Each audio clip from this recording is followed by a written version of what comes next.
Namaku adalah Kayla. Aku adalah seorang anak perempuan yang berasal dari sepasang orang tua yang sangat bahagia. Dalam setiap momen yang mereka abadikan, terlihat jelas mereka berdua sangatlah menyayangiku. Aku akan bercerita tentang suatu kejadian yang akhirnya menjadi malapetaka bagi keluargaku.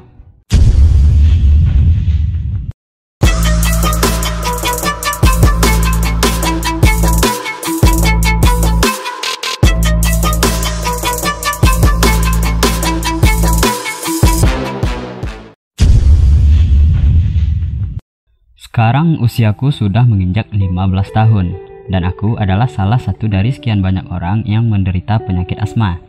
Ayahku yang bernama Jay adalah salah seorang anggota band yang masih meniti karirnya. Lain halnya dengan ibu.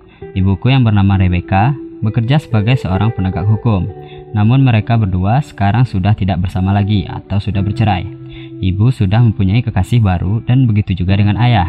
Ibu memaksaku untuk masuk ke sebuah kursus balet. Aku pun menurutinya walaupun tidak begitu menyukainya. Dan aku juga mempunyai seorang teman dekat yang bernama Britney. Hanya ia yang menjadi teman dekatku, walaupun sifatnya terkadang agak menjengkelkan. Suatu hari tempat kursus balet yang aku ikuti melakukan acara perkemahan, di mana semua peserta balet harus hadir. Pagi itu, ibu dan kekasih barunya mengantarkanku ke tempat ayah, sehingga ayah bisa mengantarku untuk menghadiri acara tersebut. Sesampainya di tempat ayah, kami bertemu Trini, yaitu kekasih ayah yang baru. Karena merasa canggung bertemu Trini, ibu pun pamit untuk segera pergi bekerja. Ayah pun langsung mengantarku menuju ke tempat kursus balet. Di tengah jalan, aku pun bertemu dengan teman dekatku Britney. Ia terlihat sedang menunggu bis di sebuah halte yang hampir tertutup salju. Ternyata ia sedang menunggu ayahnya yang tak kunjung datang menjemput. Aku pun langsung mengajaknya untuk menaiki mobil kami, karena tujuannya pun sama denganku. Di tengah jalan kami pun berbincang-bincang, dan di sana Britney sempat merayu ayahku yang membuat aku sangat jengkel padanya. Beberapa saat kemudian Britney meminta untuk berhenti untuk mencari sebuah toilet, karena ternyata ia sudah tak tahan lagi untuk menahan hajatnya, sehingga ayah pun menepikan mobilnya. Britney langsung berlari mencari tempat untuk melepaskan hajatnya dan aku pun mengikuti. Karena terasa kami pergi terlalu lama, akhirnya ayah pun mencari kami. Di tengah pencariannya, ayah mendengar Britney berteriak, sehingga ayah pun langsung panik dan berlari ke arahku yang sedang duduk di atas pembatas jembatan.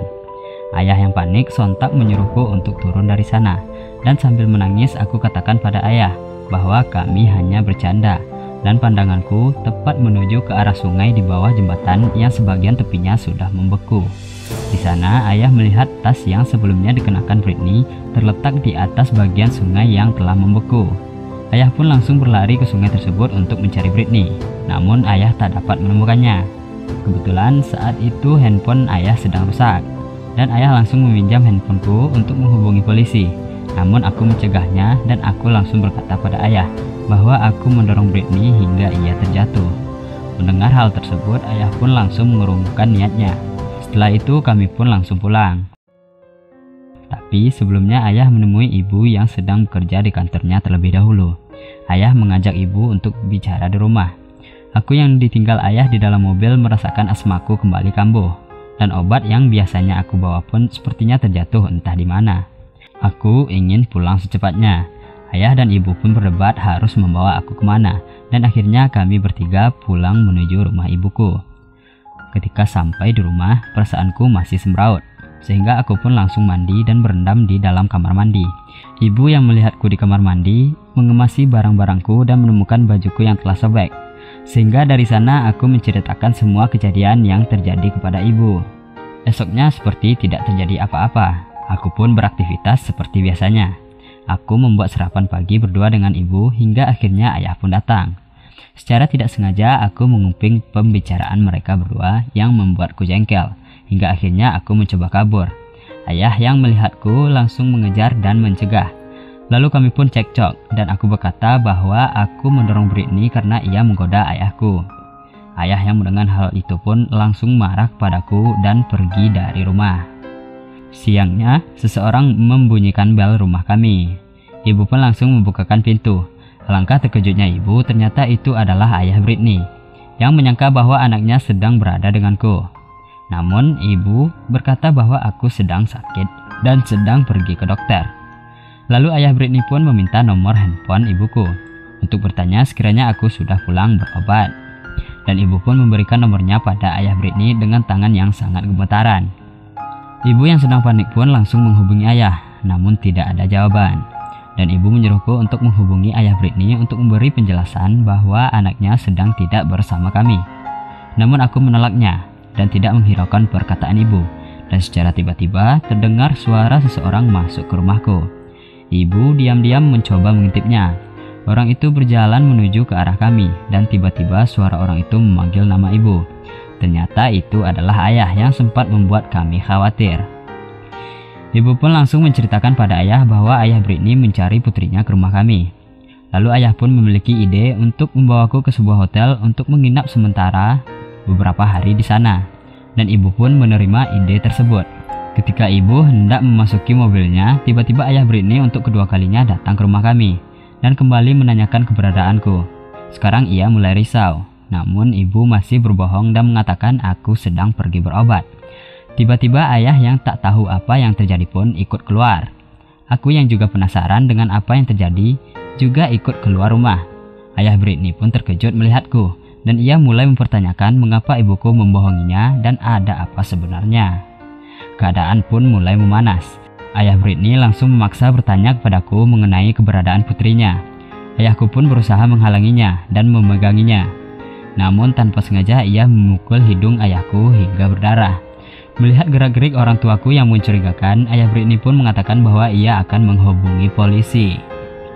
Ketika ibu mengobati luka yang sedang diderita oleh ayah, ayahku pun mendapatkan sebuah ide untuk memfitnah dan melaporkan ayah Britney bahwa ayah Britney lah yang membunuh anaknya sendiri.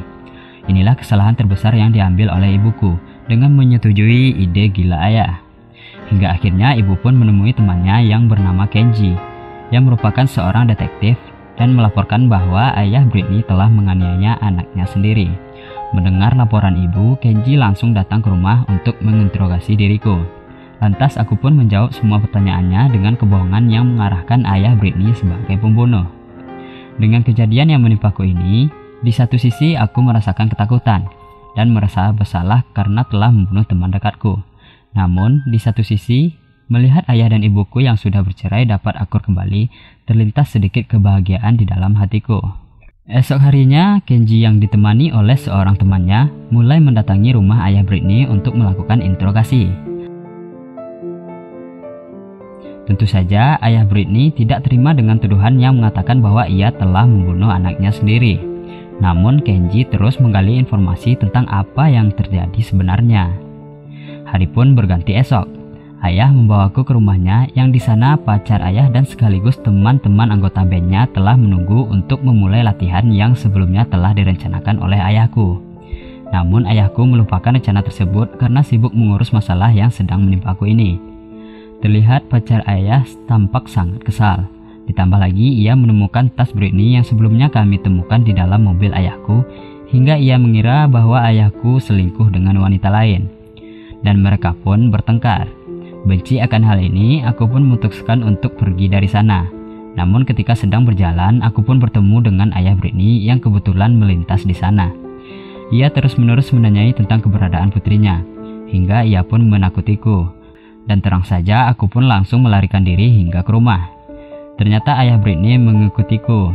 Ia menggedor-gedor pintu rumahku sambil berteriak memanggil namaku. Namun aku yang sedang ketakutan hanya bersembunyi di dalam rumah. Kenji yang selesai menggali informasi langsung menemui ibuku, entah apa tujuannya. Dari informasi yang ia dapatkan, ayah Britney sangat jauh berbeda dengan laporan yang telah keluarga kami sampaikan sebelumnya. Tentu saja Kenji mulai mencurigai kami, dan mereka juga melacak ponsel Britney. Lokasi terakhir yang mereka temukan sangat dekat dengan tempat tinggal ayahku. Mendengar hal itu, ibu pun langsung merasa panik dan menuju ke rumah. Sesampainya di rumah, ibu langsung memarahi ayah karena kesalahan tersebut, dan mereka pun bertengkar. Aku yang tak tahan melihat mereka bertengkar langsung menangis dan mengatakan ini semua adalah salahku. Namun ibu kembali menenangkanku. Akhirnya Kenji dan temannya kembali datang ke rumah kami. Di sini Kenji malah menginterogasi ibu dan ayahku. Mereka menyampaikan informasi yang mereka dapatkan bahwa aku dan Britney sedang bertengkar karena masalah pria. Dan mereka juga menemukan email ancaman yang aku kirimkan kepada Britney saat terakhir kali kami bertengkar. Kecurigaan mereka pun makin bertambah.